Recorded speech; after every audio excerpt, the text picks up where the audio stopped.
Alors, effectivement, les tendinoplasties nécessitent l'utilisation d'un ligament artificiel que l'on va fixer tout d'abord dans le tendon avec quelques points de suture et ensuite on vient le réinsérer dans l'os directement grâce à un forage dans l'os que l'on va verrouiller grâce à une vis d'interférence. Cette vis d'interférence va permettre la stabilité du montage de manière immédiate et ensuite la fibrose permettra la pérennité du montage sur le long terme. Alors le principal avantage que l'on peut voir dans la tendinoplastie, c'est qu'on ne va pas avoir besoin de recourir notamment à un fixateur externe. Même si ce n'est pas forcément le gold standard, ça va permettre d'éviter des infections, d'éviter l'ankylose articulaire qui va se créer. Donc on va avoir une récupération post-opératoire assez fulgurante et beaucoup plus rapide. Un autre avantage, c'est notamment lié à la technique chirurgicale pure, notamment avec cette création d'un tunnel sortant dans le calcanéum ou dans l'olecrâne, suivant l'articulation auquel on va s'intéresser, et cela va nous permettre de mesurer la tension et notamment de choisir la tension ligamentaire que l'on impose sur le tendon, et on va verrouiller très facilement derrière le système. Donc maintenant, on va parler des applications cliniques, effectivement. Eric nous a parlé de tout ce qui était biomécanique et les études qui ont été faites notamment avec AgroSup. La question qu'on voulait savoir, c'est est-ce qu'en clinique, on va retrouver les mêmes résultats et est-ce qu'on peut transposer avec tout notre savoir maintenant sur les chiens vivants. Donc on va parler de la ligamento, notamment dans le ligament croisé que vous attendez tous, et ça c'est vraiment l'objet notamment des études qui ont été faites avec AgroSup.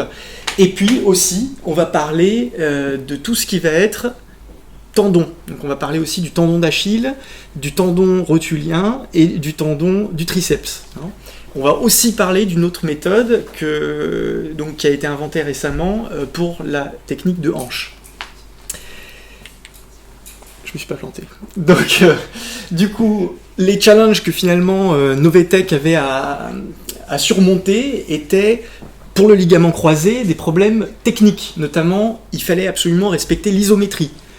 Il faut aussi une bonne amplitude articulaire, comme vous le savez, une reproductibilité de la technique chirurgicale, il faut que tout le monde fasse la même chose, sinon on s'en sort pas, et un schéma de fixation que Eric a mis au point. Donc là, on sait que maintenant on parle de 4 vis, c'est vraiment le système le plus fiable qu'on a aujourd'hui. D'autre part, les implants, bien sûr. Les implants, il fallait la meilleure résistance qui soit, qu'on n'ait pas de rupture ou d'arrachement du ligament. Le ligament, il fallait aussi qu'il soit petit. La première étude qui a été faite avec Eric, notamment sur le STIF, on avait un problème avec l'implant qui était quand même de très gros diamètre. Donc maintenant, on a réduit le diamètre de manière très très intéressante, ce qui fait que le passage, notamment dans le tunnel fémoral et tibial, va être beaucoup plus facilité. Beaucoup plus facile. Cela aussi donne une énorme variabilité et versatilité d'utilisation. Vous savez qu'on passe du chien de 5 kg à 80-90 kg, et donc on a besoin de pouvoir passer ça aussi sur des tout petits patients. On va aussi pouvoir l'utiliser dans beaucoup d'autres indications. Comme je vous ai dit, j'ai pu l'utiliser du coup sur le tendon d'Achille, mais aussi sur du triceps et du quadriceps. Le problème majeur qui se dégage, bien sûr, Eric l'a souligné, c'est cette interface finalement entre la prothèse, la vis et l'os, puisque c'est cette interface qui est le point faible finalement, et qui a été testée en biomécanique. Il fallait qu'elle soit suffisante, il fallait qu'elle soit atraumatique, pour pas que le ligament s'abrase, et suffisamment stable et pérenne dans le temps. Ça, c'était essentiel. Je vais vous parler un petit peu de l'ancillaire pour vous faire découvrir avec quoi vous travaillez. Il y a bien sûr une boîte autoclavable qui est un petit peu plus sexy que ça aujourd'hui, je crois. Des vis d'interférence, on a plusieurs modèles. On en a même un dernier qui va arriver, un plus petit, pour pouvoir utiliser ça chez les chats notamment, avec des diamètres qui vont de 4 à 5 mm. Les 5 mm, aujourd'hui, on les utilise essentiellement pour des vis de sécurité. Donc comme Eric le disait, qu'est-ce qu'on fait quand ça ne va pas avec une vis de 4-5 ? Eh bien, on va utiliser une vis de 5 tout simplement. Notamment dans les tunnels qui sont dans l'épiphyse, les tunnels qui sont obliques, cela pose parfois souci puisque la qualité de l'os n'est pas la même et on va devoir parfois monter d'un diamètre pour avoir une meilleure stabilité. Eric a aussi parlé de ça tout à l'heure. Ah, eh bien, voilà. Ah, là, je suis allé trop vite, là. Tu peux me remettre... Voilà, merci. Donc, le tournevis. Hein, le tournevis, c'est très, très intéressant. On a un tournevis à encliquetage. Excellente idée de Novetech. Cela permet de ne pas faire un cône autour de l'axe de la vis et donc de respecter, merci Manu pour ces idées, mais c'est vrai, ça permet de garder l'axe et ça c'est essentiel pour la tenue de la vis et de la pérennité du montage. On a aussi, alors là, ça aussi c'est excellent, c'est un viseur qui va nous permettre à la fois de faire une visée fémorale, vous allez voir que c'est important, mais aussi une visée tibiale. Ça nous facilite le travail, mais ça aussi va nous faciliter les choses, tout particulièrement pour un travail sous arthroscopie que Eric a déjà commencé à tester, et moi aussi j'ai aussi un peu commencé de mon côté, mais c'est hyper intéressant, ça va nous permettre de travailler sous arthro. Les mèches cannulées, alors en fait la technique c'est que le forage se fait d'abord par l'insertion d'une mèche de 2 mm, ou de 1 mm en fonction du diamètre de la vis, et ensuite on va mettre par-dessus cette mèche, cette broche, on va mettre une mèche cannulée qui va nous permettre de faire le forage, et donc le vrai trou final osseux.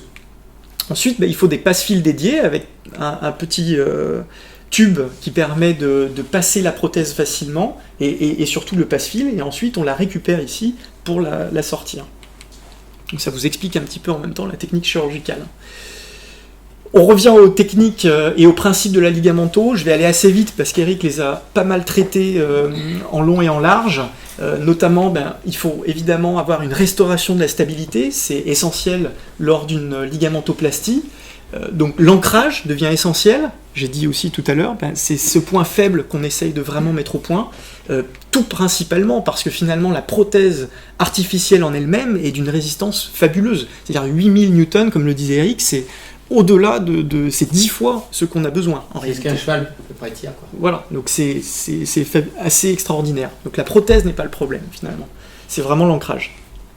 Une conservation bien sûr de l'amplitude articulaire et une isométrie qui nous permet de garder la stabilité quel que soit l'axe et l'amplitude de l'articulation.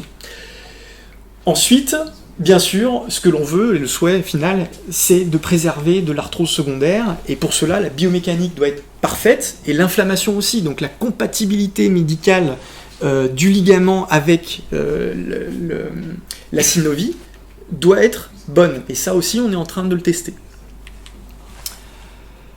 Voilà, donc la rupture du ligament croisé, vous savez que c'est la pathologie la plus fréquente, c'est une dégénérescence progressive la plupart du temps, et en général, on a 50% des chiens qui vont faire le deuxième dans les 2 ans. L'anatomie, on va aller très vite, juste pour vous rappeler ce que l'on doit protéger lors d'une TPLO. C'est cette artère tibiale ou poplitée, ensuite, qui est tout à fait fondamentale. Et ce problème-là, nous, on ne l'a pas lors de la ligamento, bien sûr, intracapsulaire, puisqu'on ne fait pas une ostéotomie correctrice. Les fonctions du ligament croisé, Eric vous l'a aussi dit, mais c'est très important, on ne travaille pas que sur un axe, on ne cherche pas à corriger finalement que le tiroir crânial, même si évidemment c'est le principal que l'on corrige. Il y a aussi d'autres problèmes, en rotation notamment, et puis en varus valgus.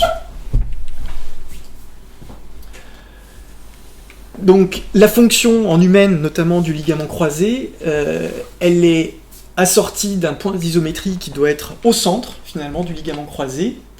Les points d'isométrie, lors d'une technique intracapsulaire, doivent être extrêmement précis, beaucoup plus précis que sur des techniques extracapsulaires.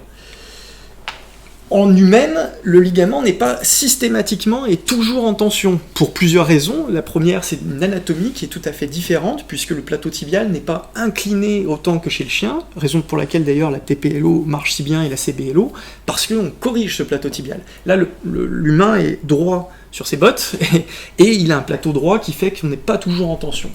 Alors que c'est toujours le cas chez le chien. Eric nous a déjà rappelé tout ça, donc on va passer là-dessus. On a une nécessité de traiter chirurgicalement. Alors, il y a des études qui montrent que avec de la physiothérapie, du repos pendant 6 mois sans opérer, effectivement, on arrive chez certains chiens, peut-être pas trop sportifs, peut-être avec pas trop de pente tibiale, en tout cas, on arrive à avoir des résultats à peu près corrects. Mais on a toujours ce problème biomécanique qui va créer de l'arthrose, donc on a quand même une nécessité d'opérer. Donc on est tous, je crois, aujourd'hui d'accord pour dire que c'est quand même supérieur d'aller opérer. Limiter l'arthrose, c'est notre but, mais aussi, comme tu le soulignais tout à l'heure, c'est de limiter aussi les lésions méniscales. Et clairement, Eric l'a dit, en luttant contre tous les axes, et notamment en luttant contre un tiroir qui sera trop important, on va lutter contre des lésions méniscales, puisque la TPLO ne réduit pas ce problème-là en statique, et notamment lors de changements peut-être de course, etc., on n'a pas toujours que du dynamique. Donc de temps en temps, il y aura quand même un glissement, et de temps en temps, le ménisque peut se faire abîmer. Restaurer une fonction articulaire subnormale, donc quel est l'idéal? On a les stabilisations actives, c'est des changements biomécaniques que l'on fait, les résultats pour l'instant sont les plus importants qu'on ait eus, c'est la TPLO, la TTA et tout ça. Et puis on a la stabilisation passive intra-articulaire, qui est celle que l'on développe aujourd'hui. Alors, quel est finalement l'intérêt de tout ça? C'est vrai qu'en humaine, c'est le state of the art, c'est vrai, c'est vraiment le gold standard en humaine, c'est un peu le mythe pour nous d'ailleurs, en tant que vétérinaire. Il y a évidemment une logique biomécanique, on va restituer toute la fonction du ligament croisé, ce n'est pas seulement le tiroir, je me répète. On a moins d'instabilité résiduelle, il y a des études aussi très intéressantes qui ont été montrées il y a quelques années dans des congrès ECVS, avec des fluoroscopies qui ont été faites en dynamique sur la TTA, la TPLO, et qui ont montré en dynamique ce que faisait en fait une TPLO et une TTA, et je peux vous garantir que ça bouge pas mal là-dedans, malgré notre stabilisation active. Évidemment aussi, ce qui nous fait vraiment plaisir, c'est de pouvoir aboutir à des techniques arthroscopiques à la fin, comme en humaine. L'avantage du synthétique, maintenant, aujourd'hui, c'est bien sûr le prêt-à-porter. C'est facile à insérer, on fait les techniques de forage, et ensuite, ça s'insère tout très rapidement. On n'a pas à préparer un ligament, à le suturer comme en humaine, là, on utilise excessivement rapidement. D'ailleurs, on recommande de le faire le plus rapidement possible, une fois que tout est posé, pour le mettre le moins longtemps à l'air libre, et pas créer d'infection éventuellement sur le long terme. Et même en moyen terme. On veut une stabilité immédiate, et c'est ce que nous apporte ce ligament synthétique. C'est qu'on a finalement, même si la cicatrisation et l'intégration par le corps va faire que la stabilité va être supérieure, la fibrose qui va s'installer, c'est vrai qu'on a déjà une stabilité qui est suffisante, en tout cas pour le pas et le trot. Et ce que l'on veut, c'est une diminution de la progression de l'arthrose, l'arrêter, pourquoi pas, et puis les lésions post-opératoires, méniscales notamment.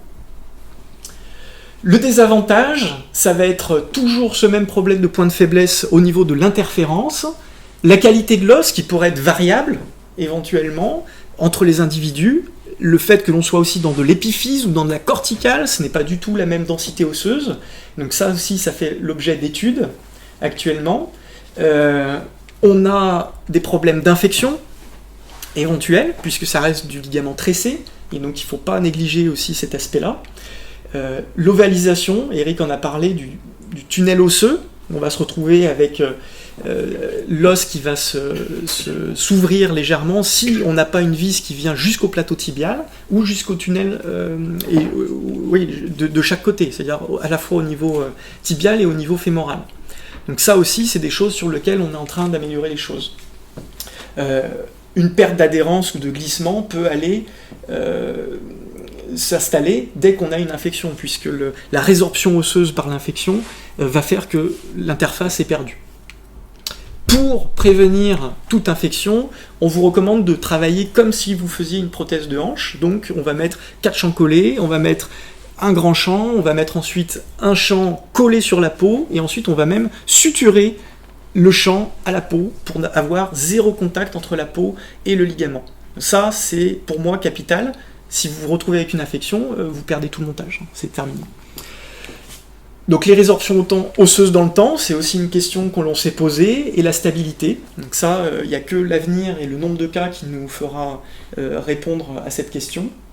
Et le temps chirurgical, bien sûr, qui pour le moment est légèrement qui est quand même supérieur à la TPLO, mais il y a une learning curve comme toute chirurgie, et tout le monde a débuté la TPLO au début avec un temps peut-être de 1h30, et puis après on casse le temps, bien sûr, très rapidement. Donc ce sera la même chose pour cette technique, il n'y a pas de raison.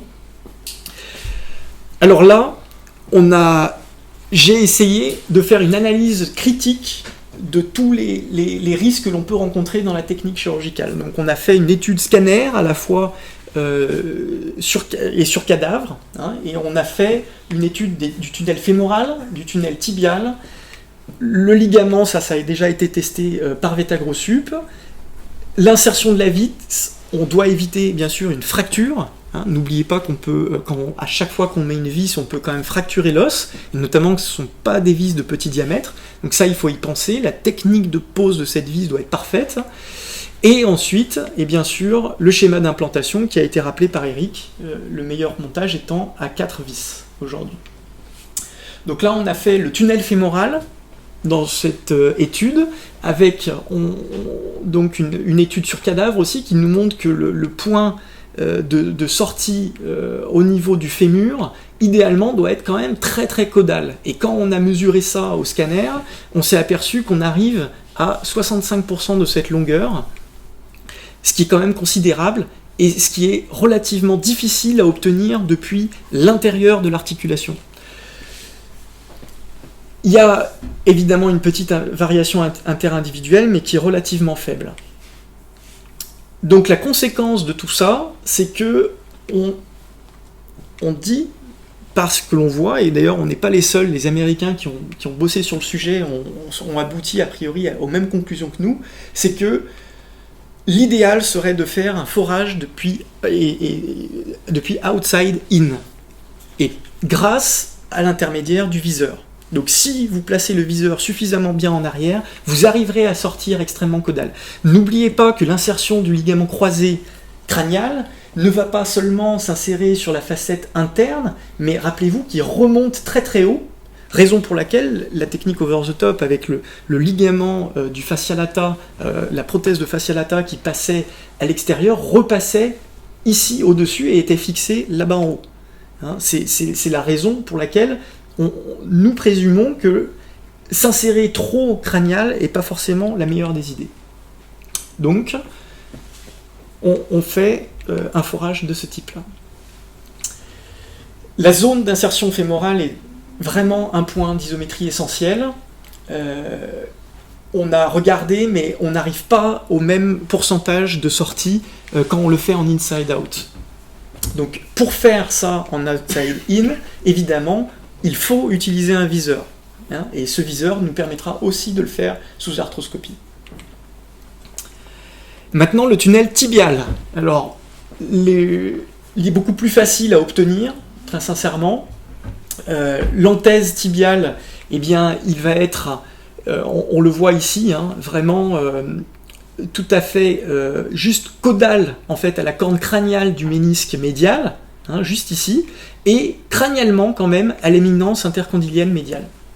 Donc on se retrouve vraiment avec une insertion qui est relativement à l'intérieur du genou en réalité, hein, ce qui fait que on retrouve un petit peu l'idée que Eric donnait de se mettre plus aussi proximal et surtout crânial qu'on le faisait avant, mais beaucoup plus caudal, hein, surtout que là en plus on a un intra-articulaire qu'on n'a pas vraiment le choix. Donc, l'anthèse tibiale est beaucoup plus simple et beaucoup plus répétable quand elle est faite au scanner. Donc, on a vu avec nos mesures que c'est quand même de très très haute répétabilité. Le tunnel doit être proche de l'anthèse du collatéral médial au niveau distal. Donc en fait, vous voyez ici que la sortie, l'entrée est ici, et en fait la sortie, pour tous ceux qui font de la TPLO, vous voyez ce ligament collatéral en permanence à chaque fois que vous opérez. On se retrouve vraiment à peu près au même endroit que vous coupez quasiment le ligament, le collatéral avec votre scie. C'est à peu près la même sortie. Donc voilà, des images péropératoires. Péropératoires sur cadavre, hein, parce qu'il n'y avait pas de protection. Voilà. Ensuite, un autre point d'achoppement, c'était l'insertion des vis. On se demandait si on allait avoir des fractures éventuellement ou des problèmes. L'insertion du ligament Novetec facilite énormément aussi l'insertion des vis et dévie moins la vis lors de cette insertion parce qu'il est beaucoup plus petit et beaucoup plus fin et se faufile beaucoup plus facilement. Donc ça, c'est vraiment une très bonne nouvelle. On a inséré sur la totalité entre les cadavres et les patients 147 vis. Beaucoup étaient monocorticales, mais on en avait 12 aussi qui étaient bicorticales. On a mesuré... Alors, ce que l'on recommande, du coup, c'est de mesurer systématiquement la longueur de votre tunnel. À chaque fois que vous faites un tunnel osseux, il faut mesurer cette longueur, parce que si vous avez une chance d'avoir une vis bicorticale, vous n'avez pas le droit de vous louper sur l'axe. C'est-à-dire, si vous commencez à sortir pas au bon endroit au niveau transcortical, vous allez faire un trait de refend, nécessairement. Hein, la vis va forcer, elle va avancer, elle va péter l'os. Ça, c'est évident. Donc là, du coup, on doit choisir la bonne longueur de vis. Être bicortical, c'est une bonne idée, ça augmente encore la stabilité, mais attention, il faut vraiment bien s'axer. Pour cela, c'est quand même facilité par l'utilisation d'une petite broche souple qui a la chance de se canaliser, de se canuler dans la vis et dans le tunnel osseux, bien sûr, mais aussi dans le petit tournevis à encliquetage. Donc tout ça est foré et vous permet d'avoir la petite broche qui s'insère dedans et qui vous permet de connaître votre axe. Et ensuite, vous respectez bien cet axe, et avec le tournevis en cliquetage, vous allez garder votre axe sans faire d'ovalisation de la vis. On a un risque de fracture qui est bien diminué, du coup, comme je vous le disais, par le ligament plus fin. On n'a eu aucune fracture sur toutes les vis insérées. Le schéma de fixation que Eric recommande, du coup, avec l'étude. Et là, tu peux peut-être mettre en route la vidéo, c'est juste pour vous montrer en 3D ce que ça représente au scanner. Vous voyez les insertions, la fémorale, très caudale ici, et la perpendiculaire, la sortie vers le collatéral et perpendiculaire. Donc on a fait une étude clinique qui visait à savoir justement si on pouvait répéter les données scientifiques qui ont été faites en biomécanique. On a toujours eu un consentement éclairé des propriétaires et en cas d'échec, on fournissait une TPLO à prix coûtant. Et le critère était d'avoir aussi 6 mois de recul minimum. Je remercie aussi Bastien parce qu'on a retravaillé un petit peu sur ces données post-opératoires qui nous a permis de découvrir qu'on n'était pas tout à fait parfait. Le temps chirurgical, il était d'un peu plus d'1 heure. C'est sûr que c'est plus qu'une TPLO. Sur une moyenne de 10 TPLO, on était à bien moins que ça. Donc je parle de skin to skin. Donc à partir du moment où on touche la peau et à partir du moment où on referme complètement. On n'a jamais eu de fracture, alors que sur l'ancienne prothèse, la Stiff, on avait 2 traits de refend transcorticaux. Donc on a appris aussi peut-être simplement de ces erreurs, peut-être aussi que le ligament plus fin nous a facilité les choses. On n'a jamais eu d'infection, on en avait eu une avec le Stiff, mais ça aurait bien pu nous arriver avec celle-là, donc aucun rapport, je pense, avec la technique en particulier. Peut-être aussi qu'on a appris sur la stérilité, notamment le fait de coudre carrément le champ comme on fait en prothèse de hanche. On a eu alors quand même 4 glissements de prothèse, ce qui représente 40%. Alors un glissement de prothèse, c'est variable bien sûr, hein, ça va de 2 mm de jeu à 6 mm de jeu. Bien sûr, ils n'étaient pas tous à 6 mm, mais simplement ceux qui avaient le plus de laxité avaient quand même des pentes tibiales qui étaient plus importantes. Probablement que les contraintes étaient supérieures. Parmi ces 40%, on était loin d'avoir un problème clinique aussi important que ça. En réalité, on avait 50% des chiens qui étaient excellents, 20% qui étaient bien, donc tout à fait acceptable. Après, c'était des chiens qui n'étaient pas non plus hyper sportifs, et 30% qui étaient moyennes, et dont 2 qu'on a dû reprendre par TPLO. Donc c'est quand même pas négligeable. On n'a évidemment pas de données objectives avec le force plate sur cette petite étude clinique, mais du coup, c'est quand même intéressant de voir qu'on a des instabilités et des échecs quand même qui sont très très probants. D'accord ? Donc c'est quelque chose qu'il faut prendre en compte. Des bons résultats, mais est-ce qu'il y a un problème de pente tibiale ? Sur les 4, est-ce que il y en a 2 qui sont dus à la pente tibiale ? Après, est-ce que prendre la pente tibiale comme un critère est normal ? Je ne pense pas. Donc on ne peut pas sélectionner une technique chirurgicale uniquement parce que la pente tibiale est trop importante. Après, dans un premier temps, en tout cas, on pourrait le faire. Les résultats donc, sont inconstants. Est-ce que c'est dû à la pente, au poids du chien, parce qu'il est sportif ? Je pense qu'on nécessite effectivement plus de cas et de recul, mais surtout, on est en train déjà d'améliorer les choses. Donc en fait, l'implant que vous voyez aujourd'hui ce ne sera pas le même en fait en 2020, puisqu'on est déjà en train d'aboutir, on est déjà en train de travailler sur la nouvelle configuration qui apportera des améliorations et de tout le savoir qu'on a acquis et de nos échecs, bien sûr, et des bonnes choses aussi qu'on a découvertes au cours de toutes ces études. Donc on va notamment améliorer l'interface. Alors il y en a qui travaillent là-dessus, aux États-Unis notamment, de coupler notamment la TPLO avec des corrections partielles éventuellement, et de coupler ça avec un intracapsulaire. C'est vraiment une usine à gaz, moi j'aimerais pas faire ça. Je vais vous le montrer quand même en scanner ce que ça donne, mais c'est faisable. Il n'y a aucun souci là-dessus, il n'y a pas de problème de physique. Oui, lui il l'a déjà fait, on en avait déjà discuté avec lui au dernier congrès, mais c'est vrai que ça reste quand même compliqué de faire une double technique. Ça diminue les tensions, forcément, donc les contraintes et donc les glissements. Nous, notre but c'est ça, c'est-à-dire de passer sur un nouveau modèle de prothèse et d'arriver à des meilleurs résultats. On ne peut pas accepter, même si certains chiens vont très bien, on ne peut pas accepter 40% de glissement. Donc ça, c'est la plaque plus la prothèse qui avait été mise en place. Voilà. Donc là, ah oui, tu voulais faire une vidéo. Alors là, on a un confrère qui vient de Suède qui nous a envoyé une vidéo sous arthroscopie de sa technique. Alors lui, il ne place que 2 vis d'interférence, ce qui nous pose un petit peu question.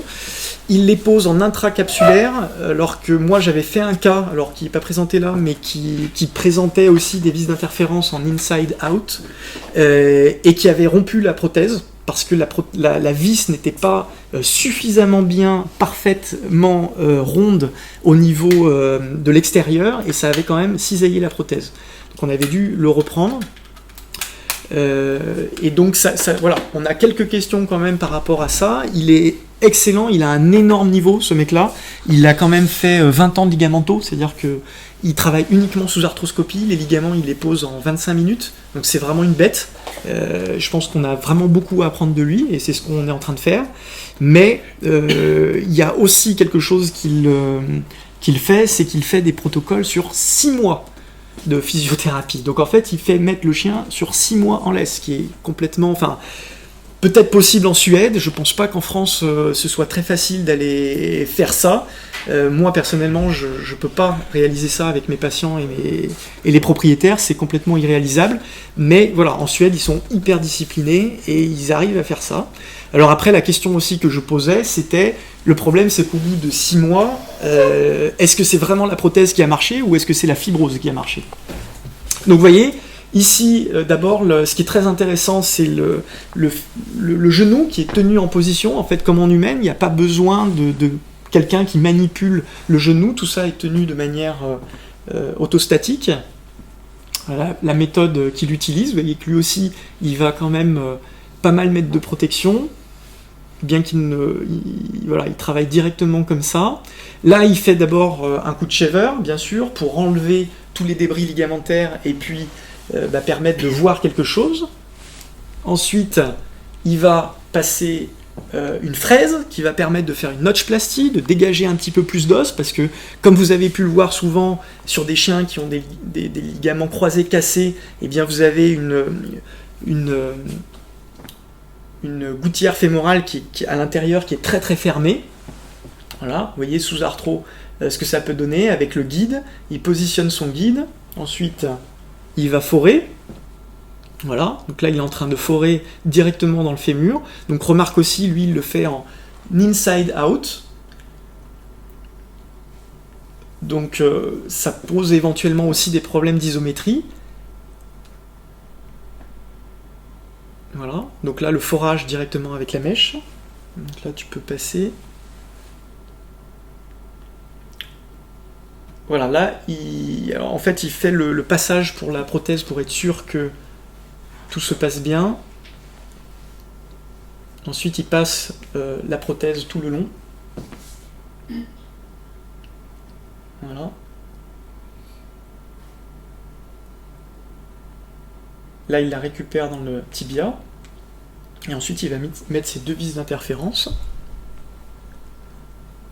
Donc c'est excellent, vraiment, de voir un mec qui travaille comme ça, qui est capable d'utiliser d'ailleurs des optiques d'arthroscopie bien plus importantes que nous on utilise. Nous on utilise du 2.7 habituellement. Là il travaille avec du 4 mm sur des chiens qui sont gros mais pas si gros que ça, quoi.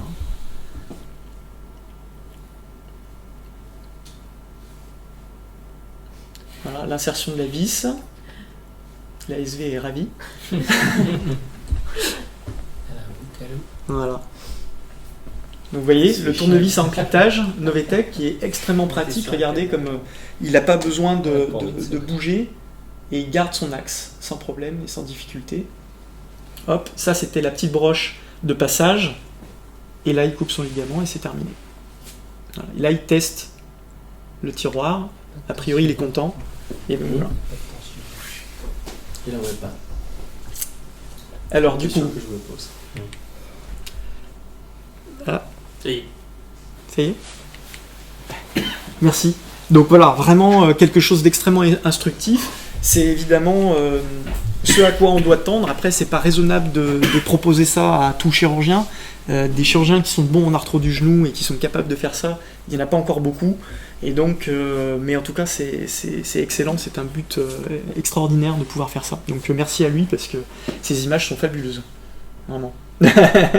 Voilà. Donc luxation de hanche. Donc là, ça c'est une technique que j'ai inventée il y a quelques années maintenant et qui nous permet de restaurer notamment les luxations coxofémorales traumatiques. L'anatomie, vous la connaissez. Il y a un ligament rond dans la tête fémorale. Il y a une capsule articulaire qui protège tout ça. On a plusieurs techniques qui existent pour réparer tout ça. Bien sûr, celle qui va se rapprocher le plus de la technique que j'ai dérivée, évidemment, de ça, c'est le Tuggle Pin et l'intracapsulaire par Tightrope. Donc la technique est de passer au travers du grand trochanter, de réussir à passer exactement au niveau de la fovea capitis. En général, c'est plus facile d'utiliser un guide. Ça, c'était le guide Securos à l'époque. Maintenant, on utilise le guide Novetec. Ensuite, eh bien, on va passer la prothèse et on va faire la même chose du côté acétabulaire. Les complications pour le Tightrope étaient quand même pas si négligeables que ça. On avait quand même pas mal de reluxations. Suivant les articles qui sont cités là, on avait entre 6 et 13% de chiens qui allaient reluxer derrière. On avait quelquefois des séromes, des lésions sciatiques, mais ça c'est classique sur ce type de chirurgie. Et ensuite, du coup, là, le but c'était d'utiliser le produit Novetec pour cette technique-là. Et donc, c'était... Alors, j'avais une contrainte à l'époque, c'est que le bouton qui existe sur le Tightrope n'existait pas, on l'a créé, mais sur l'étude qui a été faite là, on n'avait pas encore ce bouton-là. Donc du coup, on a une étude sur cadavre, une étude scanner et une étude clinique qui ont été faites pour vérifier la faisabilité. D'abord, l'étude cadavre montre que la voie d'abord est une abord classique crânio-latérale de la hanche, avec un accès crânial au grand droit pour le passage de la prothèse. Donc en fait on a le grand droit de la cuisse qui s'insère sur l'ilium et on va faire un petit décollement des tissus ici. On va passer un élévateur un peu à la méthode de la TPLO, quand vous dégagez les tissus pour protéger votre artère poplitée, vous allez faire la même chose mais sous l'acétabulum simplement et vous allez protéger comme ça tout ce qui est dessous bien sûr. Donc là ce qui était important, c'était aussi de savoir si la visée à travers le grand trochanter jusque dans la fovea capitis était répétable, et notamment avec l'utilisation du viseur Novetec. On a eu confirmation du scanner, on est très content, évidemment 100% sur la fovea capitis, et donc ça veut dire aussi que le viseur est suffisamment rigide pour empêcher les aléas et les déviations au niveau du point final de sortie. On a relativement peu d'infarction de la corticale fémorale, c'est-à-dire 0.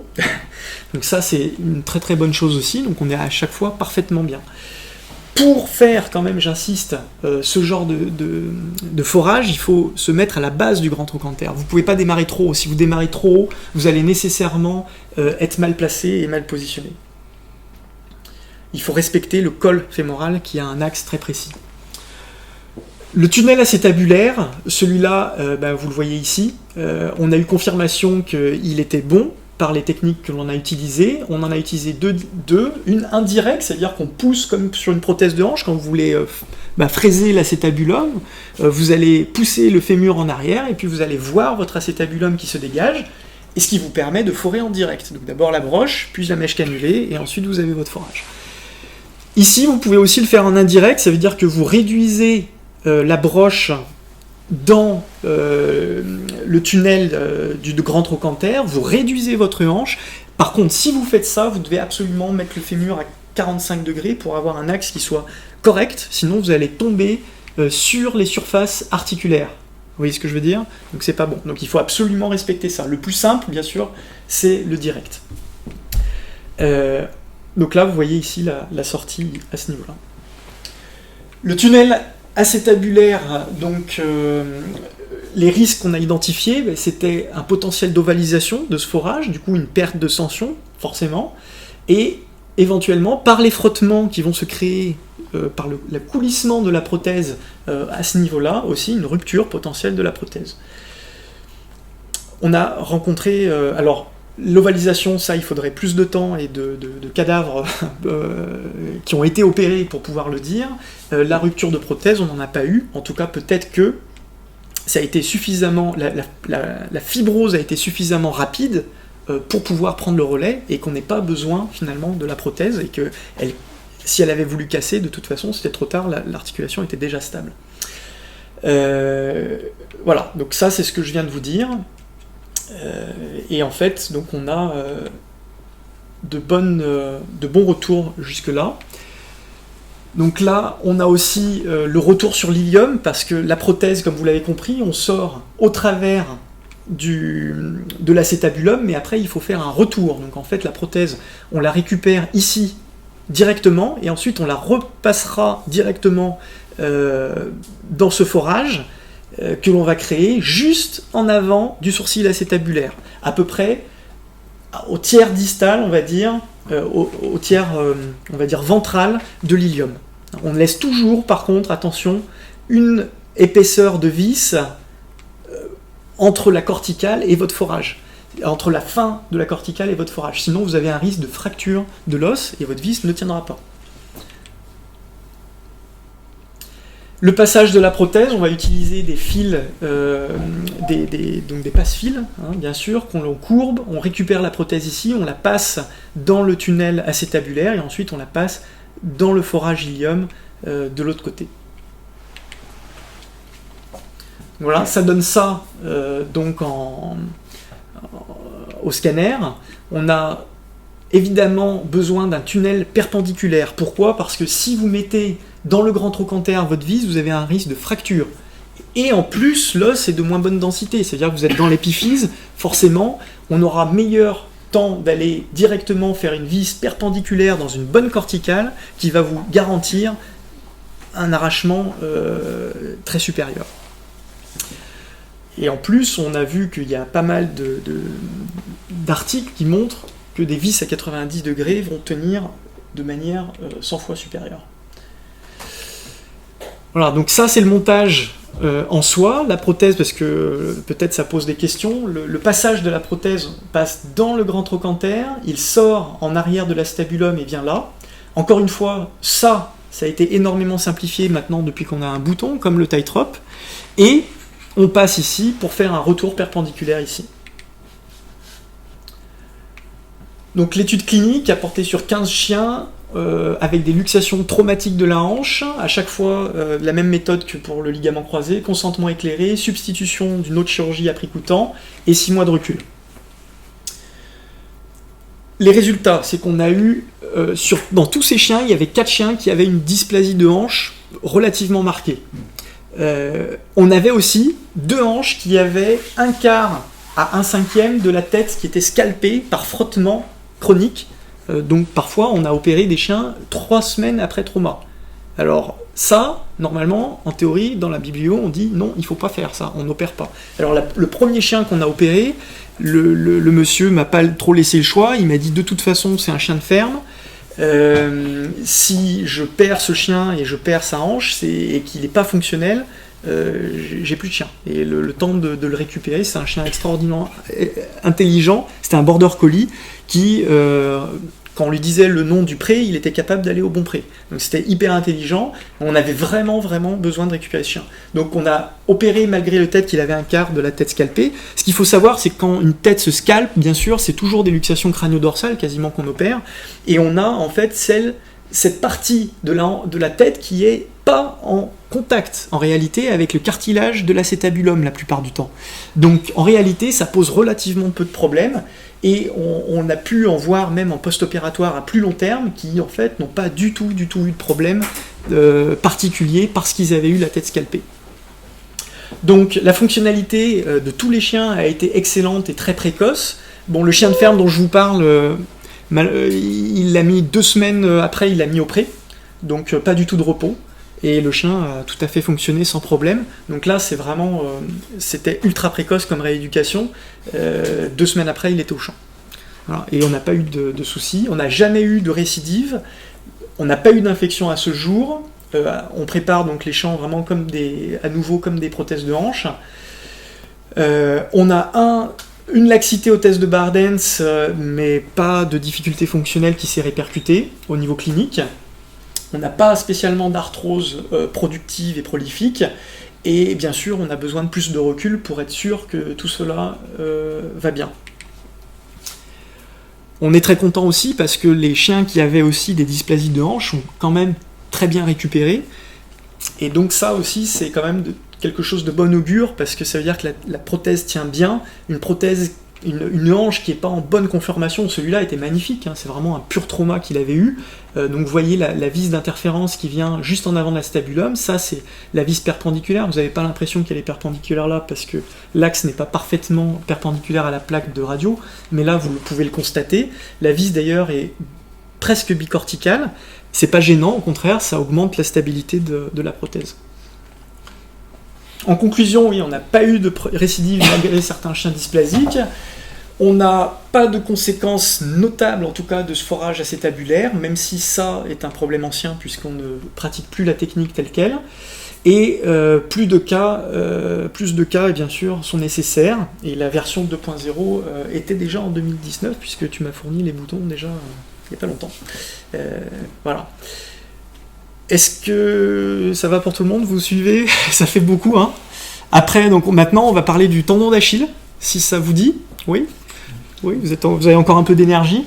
Donc, vous le savez, c'est des traumas, souvent. On a ici une rupture totale. Il y a parfois des ruptures partielles, où il y a que le gastrocnémien qui s'est arraché et par exemple les fléchisseurs sont encore là. On peut avoir par exemple un port de patte qui est plus en crochet, hein, la griffe en crochet. Bien sûr, la plupart du temps, on a carrément une plantigradie très notable. Bien sûr, le classique, c'est aussi le chien qui se relève sous le radiateur et puis qui s'arrache un peu comme le coup du caddie en humaine, hein, le caddie qui vient casser net le tendon d'Achille. Là, c'est un peu la même chose. Puis nous, dans les Alpes, en fait, on a énormément de chiens qui se baladent et qui de temps en temps font des gros traumas et qui font des grosses chutes, et voilà, on a beaucoup plus, on a une fréquence extraordinaire, je trouve, de tendons d'Achille. On en a encore fait une cette semaine, tu vois. Donc là, la corde du jarret, vous savez, c'est donc le tendon d'Achille. Il y a plusieurs muscles qui sont impliqués, c'est pas seulement le gastrocnémien, il y a aussi les fléchisseurs et aussi le semi-tendineux et le biceps fémoral. c'est ce que je vous disais, donc on peut avoir aussi une rupture partielle. La technique existante, vous les connaissez toutes, c'est soit le Kessler, soit le three-loop pulley, qui sont bien classiques, mais cela ne vaut rien sans stabilisation. Si vous faites pas de stabilisation, vous n'obtiendrez jamais une résistance suffisante. Un ligament, ça cicatrise très très lentement, beaucoup trop lentement, et donc on a besoin au moins de 8 semaines, souvent 6 à 8 semaines, on va dire, de stabilisation. On va utiliser soit des résines, soit des fixateurs externes. Certains ont montré des vis calcanéo-tibiales qui cassaient régulièrement. Un Italien, récemment, au congrès SVOT, nous avait montré qu'il avait fait un travail sur une plaque verrouillée, calcanéo-tibiale, qui contournait, qui était intéressante, et qui marchait pour le coup très bien. Donc voilà, il y a plein de méthodes qui existent. Le problème lié à tout ça, bien sûr, c'est une immobilisation extrêmement rigide, une ankylose de l'articulation qui s'ensuit, c'est des suivis complexes aussi, des fixateurs externes qui s'infectent, des fixateurs idéalement qu'il faudrait presque démonter, fléchir la patte et de temps en temps pour garder un peu plus d'amplitude articulaire et éviter l'ankylose, mais c'est quand même des choses qui sont difficiles à mettre en œuvre, surtout quand vous travaillez en référé et que les gens ne viennent pas toujours en contrôle chez vous pour faire le suivi. Donc cela, c'est pas toujours possible, en plus, d'aller opérer ces cordes du jarret. Pourquoi ? De temps en temps, on a une chronicité telle, je pense que ça vous est certainement arrivé, des chiens qui vous arrivent 1 mois ou 2 mois après, et les gens vous disent, en fait, ça fait 2 mois qu'il est comme ça, qu'il est plantigrade. Vous imaginez bien que le gastrocnémien, il s'est racrapoté, il fait plus que... c'est plus qu'une peau de chagrin, et donc là, pour aller le récupérer et le remettre à la bonne place, c'est extrêmement compliqué. Donc, ça crée des gaps, et donc des pertes de substance colossales, et qui ne nous permettent pas de resuturer le tendon à lui-même. Cela dû notamment à la contraction musculaire et à la fibrose.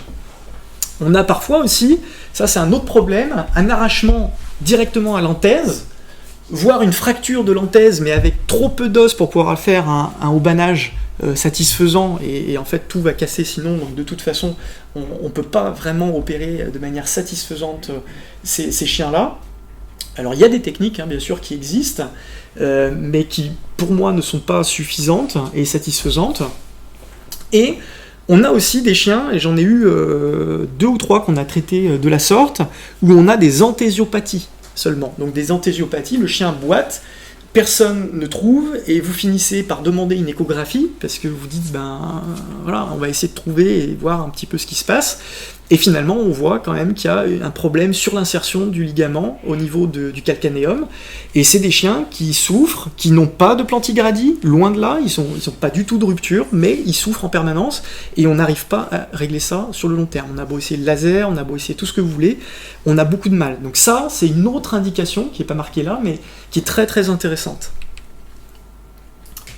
La technique existante sur laquelle je me suis basé pour créer ma nouvelle technique, c'est celle-ci, c'est celle de Morton, avec qui on travaille à nouveau d'ailleurs, en ce moment même, et qui lui avait fait un tunnel borgne pour réinsérer sa prothèse qu'il suturait au tendon d'Achille.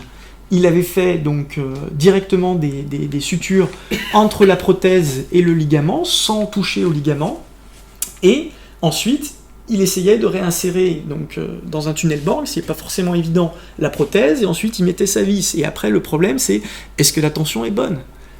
Ah, elle est pas bonne. Donc en fait, j'enlève le ligament, je le recoupe, ou alors je redéfais tout, je refais, jusqu'à trouver la bonne tension. C'était vraiment très compliqué en œuvre, il l'avait avoué lui-même. Donc l'astuce que l'on a, donc le problème identifié effectivement sur cette technique-là, c'était aussi la grosseur du forage. À l'époque, ils utilisaient le stiff. Le stiff, c'était un gros ligament, donc nécessitant un gros forage, donc une grosse vis, et donc éventuellement des risques de fracture. Et puis bien sûr, on était contraint par le gabarit du chien. On ne pouvait pas utiliser ça partout. L'autre chose, c'était le tunnel borgne, avec un problème d'insertion de la prothèse. C'est pas facile d'aller la mettre dedans. Et ensuite, la mise en tension. Trouver la bonne tension.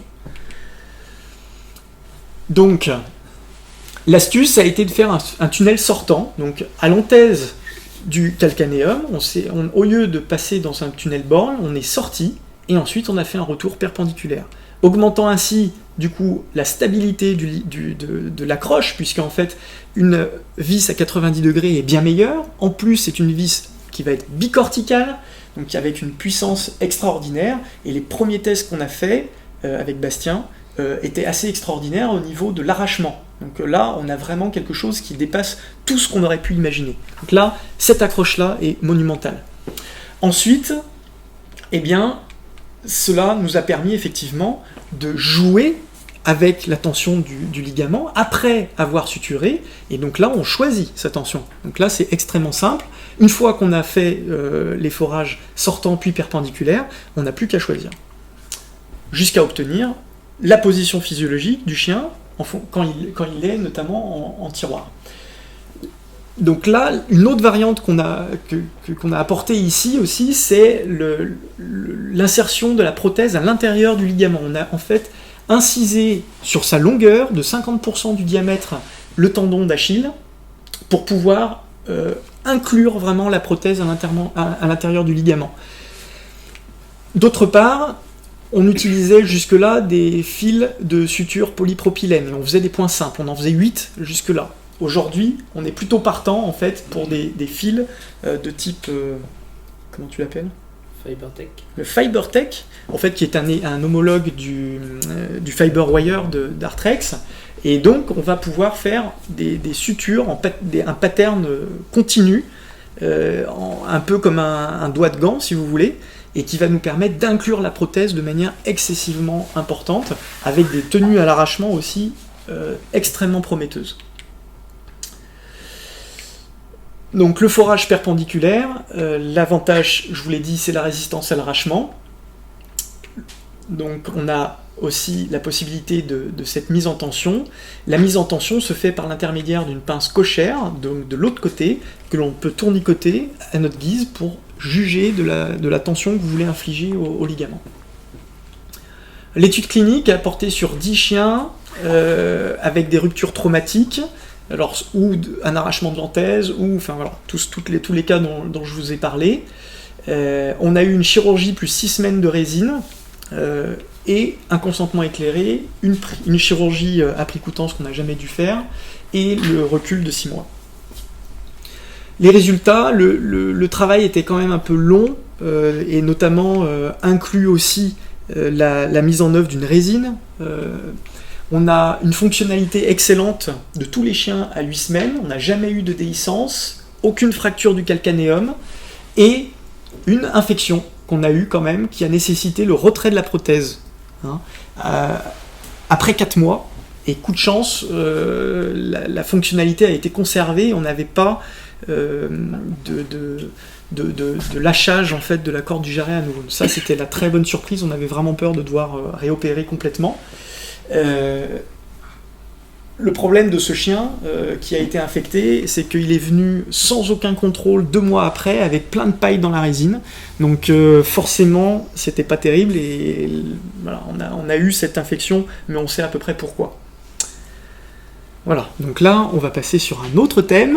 On a pu transposer cette technique, du coup, de manière très aisée sur d'autres ligaments, vous en doutez, et notamment le triceps. Donc là, le triceps, c'est un cas un peu particulier. Chaussette nous tient particulièrement à cœur chez Novetech. Pourquoi ? Parce que c'est un cocker, et de manière étonnante, c'est un cocker ultra sportif. Elle est traileuse tout l'hiver, tout l'été, et donc c'est un jour qu'elle a dévissé de 200 mètres dans un couloir, où elle a failli perdre la vie, mais bon, la clinique référente a réussi à stabiliser le chien, et ensuite ils ont fait un premier montage par aubanage. Donc ils ont fait ça, le problème c'est que peut-être c'était pas optimal, bref, peu importe, ça a fini par casser. Ils l'ont remis une deuxième fois, le problème c'est que ça a encore débricolé et que l'os en fait commençait à être vraiment en morceaux. Comme vous pouvez le voir là, c'était complètement morcelé, donc impossible de refaire à nouveau un aubanage. Et donc, le problème, c'est que les petites broches ici, elles sont sorties au niveau de la peau, elles ont fait une infection, et donc on n'a pas pu opérer en fait tout de suite. Donc le jour où je suis venu pour le référer, on a dû d'abord faire une reprise en enlevant le ligament, en mettant un petit système en place pour quand même éviter la rétractation musculaire, mais bon, on était déjà à 3 semaines déjà ici, hein, post-opératoire. Et donc c'était un petit système qu'on a trouvé avec du nylon chirurgical, hein, avec Securos. Alors, on a pu crimper et avoir quand même un peu l'effet d'un haubans, juste le temps de faire cette reprise, avec bien sûr entre-temps des soins locaux, des antibiotiques, un prélèvement bactérien qui avait été fait le jour de la reprise, et puis une attelle, bien sûr, en extension pour éviter à nouveau la contraction. Et donc on a fait une reprise chirurgicale 3 semaines après, où on avait estimé que on était quand même bon pour opérer, et on a pu faire le forage sortant comme vous le voyez, puis la vis perpendiculaire. On a testé ça aussi en scanner, a posteriori, parce qu'en fait là vraiment on était sur un cas où on n'a pas pu faire de test avant la chirurgie, donc on l'avait testé directement sur chaussette, le monsieur était d'accord, et il l'a pas regretté. Et donc on a quand même testé ça par la suite pour vous montrer ce que ça peut donner. On a bien un tunnel sortant, et puis un retour perpendiculaire ici, voilà ce que donne le montage. Les résultats, c'est qu'on a pu retirer l'attelle à 8 semaines, c'était une attelle en extension. Le chien, en fait, le retrait de l'attelle a été fait le jour de son anniversaire. Le maître était vraiment ému aux larmes parce que c'était extraordinaire pour lui. Il était extrêmement attaché à son chien. Elle marche super bien, elle refait des 2000 plus de D+, entre elles dès 4 mois. C'était extraordinaire. Et puis maintenant, elle s'est mise à une nouvelle passion, et qui est le parapente. Et elle gère pas mal. Voilà. Donc ça, c'était un cas assez extraordinaire. Alors un autre cas aussi qui a été assez sympa, c'était le tendon rotulien de ce Maine Coon, qui est magnifique, Nacho. Un Maine Coon qui était en fin de croissance quand même, et on ne sait pas ce qui lui est arrivé. C'était un chat plutôt d'appart, donc il s'est fait un trauma à la maison. Toujours est-il qu'il y avait quand même une belle rupture du ligament croisé, du tendon rotulien. La prise en charge a été faite par une clinique référente. Malheureusement, cela a été réparé avec une suture au Vicryl en X et sans contention externe. Du coup, forcément, vous en doutez, il y a eu une déhiscence de la suture. C'est impossible d'espérer une reprise chirurgicale grâce à ça. Et donc, on a dû faire une reprise chirurgicale 1,5 mois après, avec une énorme contraction musculaire, un tendon extrêmement lâche et une boiterie majeure du chat. Donc on a fait aussi a posteriori sur le chat, puisqu'à nouveau on est tombé dans une situation qui s'est donnée à nous du jour au lendemain. Bien sûr, on ne contrôle pas ce genre de choses, parce que moi évidemment on m'appelle au dernier moment. Et donc on a fait une étude de cadavre qui nous montre pareil là qu'on a la possibilité de faire un forage sortant, mais du coup inversé. Donc là, on va partir de la tubérosité tibiale, comme vous le voyez ici, et on va sortir en arrière. L'astuce, c'est de faire une petite voie d'abord comme une TPLO. Vous avez l'habitude des voies médiales du genou, je pense tous. Et donc, vous allez faire un petit décollement comme vous faites pour protéger votre artère, et vous allez garder une protection pour pouvoir sortir votre forage en arrière. Ce qui vous permet de sortir la prothèse caudalement. Alors, chez le chat, on n'a pas fait le retour perpendiculaire parce que, étant donné la dimension de la vis, on n'a pas encore en fait la dimension chat, et donc j'ai quand même dû utiliser une vis qui était un peu trop grosse par rapport à ce que je voulais, et donc on a évité de faire un retour perpendiculaire par peur de fracture. Donc là, j'ai fait quand même sur le cadavre le retour perpendiculaire parce que dans l'idée, chez un chien, ce serait quand même d'avoir ce retour perpendiculaire pour maximaliser les chances que ça tienne de manière extrêmement bonne. Les choses à contrôler pendant ce type de chirurgie, c'est de ne pas avoir une patella alta. C'était le cas de ce chat, comme vous le voyez, là on était déjà en extension, on était déjà en flexion plus ou moins, et on avait déjà une patella hyper haute. Et donc, pendant la chirurgie, ce qu'il faut, c'est contrôler que la patella revienne au bon endroit. Une petite astuce aussi que vous pouvez utiliser, c'est mettre une petite aiguille en avant et en arrière de la patella pour pouvoir voir où elle se situe pendant que vous faites la réduction. Ça vous permet de visualiser depuis l'extérieur, sans avoir à soulever la patella, sa position dans le genou. Donc, l'abord médial TPLA, ça je vous en ai parlé. et ce tunnel sortant qui permet de récupérer la prothèse en arrière. Vous voyez que là on a débridé carrément tous les tissus qui étaient absolument... c'était juste de la fibrose, il n'y avait aucune tenue de cet amalgame. On a sandwiché la prothèse dans le quadriceps, au-dessus de la rotule, et ensuite on l'a réinsérée comme il se doit, au bon endroit, sur la crête tibiale. Le passage de la prothèse, donc là on a évité le tunnel perpendiculaire comme je vous l'ai dit.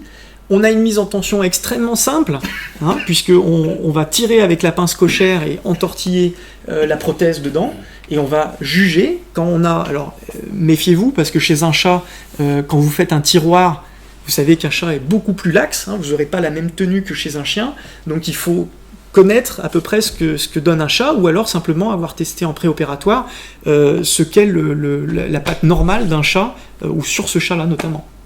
Donc vérifiez toujours, faites toujours des comparaisons de l'un à l'autre, c'est très intéressant, ça vous permet de trouver la bonne tension en paire-opératoire. Donc on contrôle la position de la rotule, on contrôle la tension par le tiroir indirect et la résolution d'angles qui sont physiologiques pour le chat, et ensuite on va insérer la vis d'interférence. Ensuite on a utilisé les résidus du tendon rotulien pour passer au-dessus de la prothèse et réinsérer à nouveau et réaugmenter au niveau ligamentaire toute cette partie-là. Le but c'était quand même de maximaliser les chances que la fibrose prenne le dessus sur le long terme et qu'on ait une stabilisation pérenne dans le temps. Donc le recouvrement ici a pu être fait. Je ne dis pas que c'est peut-être tout le temps faisable, mais en tout cas c'est tout à fait faisable. Donc la plaque de croissance était presque fermée, donc on n'a pas eu de problème de ce côté-là. Pas d'interférence. On a eu un bandage et un retrait de l'attelle à 6 semaines, ce qui a suffi. La reprise de la marche a été immédiate. Et à 3 mois et à 6 mois, on n'avait absolument aucune différence notable entre les deux postérieurs. C'est-à-dire c'était impossible de voir quand le chat marchait qu'il y avait une différence entre les deux. Les prochains grands événements qui vont arriver, si donc il y a des choses qui vous intéressent, si vous voulez aller plus loin, si ça a attisé votre curiosité. Éric Viguier et Philippe Butin vous l'ont dit, il y a beaucoup de choses qui ont été faites en 2 ans et il faut qu'on aille beaucoup plus loin. Il ne faut pas qu'on s'arrête là, il y a encore énormément de travail à faire, il faut qu'on généralise cette technique sur des chiens plus sportifs, que la biomécanique aille encore plus loin pour que vraiment on ait des résultats qui soient plus intéressants. Et donc pour cela, on lance un groupe de chirurgiens référents. Donc ça, c'est une initiative qui est née des chirurgiens aujourd'hui qui travaillent déjà sur le produit. C'est une initiative qui va être directement internationale. Donc il y aura quelques chirurgiens en France, quelques chirurgiens en Angleterre, quelques chirurgiens en Suède, en Belgique. Tous ceux aujourd'hui qui ont déjà une expérience et ils vont partager cette expérience. Et tout chirurgien orthopédique qui s'intéresse à ce sujet pourra adhérer à cette initiative qui va naître là vraiment dans les semaines et mois à venir. Et le but sera d'adhérer et ensuite, si on a envie d'aller plus loin, de devenir membre actif pour vous-même vous faire votre propre expérience. Et ensuite, pouvoir la partager comme ce qui a été fait aujourd'hui et avancer et aller de l'avant comme ça. Si ça vous intéresse, il va y avoir un plan de formation aussi qui va se mettre en place, où vous pourrez aller soit auprès de Philippe dans sa clinique pour voir un petit peu les techniques qu'il fait, soit avec AgroSup pour venir faire dans le cadre de la formation continue, des EPU. Donc il y aura un plan vraiment qui va être mis en place sur l'année 2020. Il y a tout ce qui a été dit ici et en cours de publication, donc ça va sortir, certaines publications sortent là maintenant au mois d'octobre, d'autres sont prévues pour début 2020.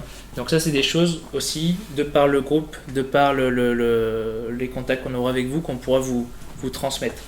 On fait pas mal d'articles aussi dans la presse pour vous tenir informé de ces techniques, sur tout ce qui est ligamentoplastie, sur tout ce qui est glassbone. On est allé un petit peu plus loin avec le post-opératoire aussi, parce qu'on se rend compte là donc dans les résultats qu'on a un excellent résultat clinique si le post-opératoire est très rigoureux, et que si on a un chien un petit peu plus sportif avec des propriétaires qui vont faire moins attention, c'est là où ça dérape. Donc on sent qu'il ne faut pas s'arrêter à l'acte chirurgical, il faut aller beaucoup plus loin. Donc on a lancé une attelle de cryothérapie pour la gestion de la douleur, etc. À la vague, pour ceux qui seront là, on fait une conférence sur la régénération à la fois osseuse et les reconstructions ligamentaires et tendineuses. Ce sera avec Philippe Butin et le docteur Julien Le Tesson à Castres. Et il y aura la participation du professeur Viguier comme modérateur, parce que c'est deux sujets qu'il a de façon totalement indépendante, approfondie, avec différents partenaires.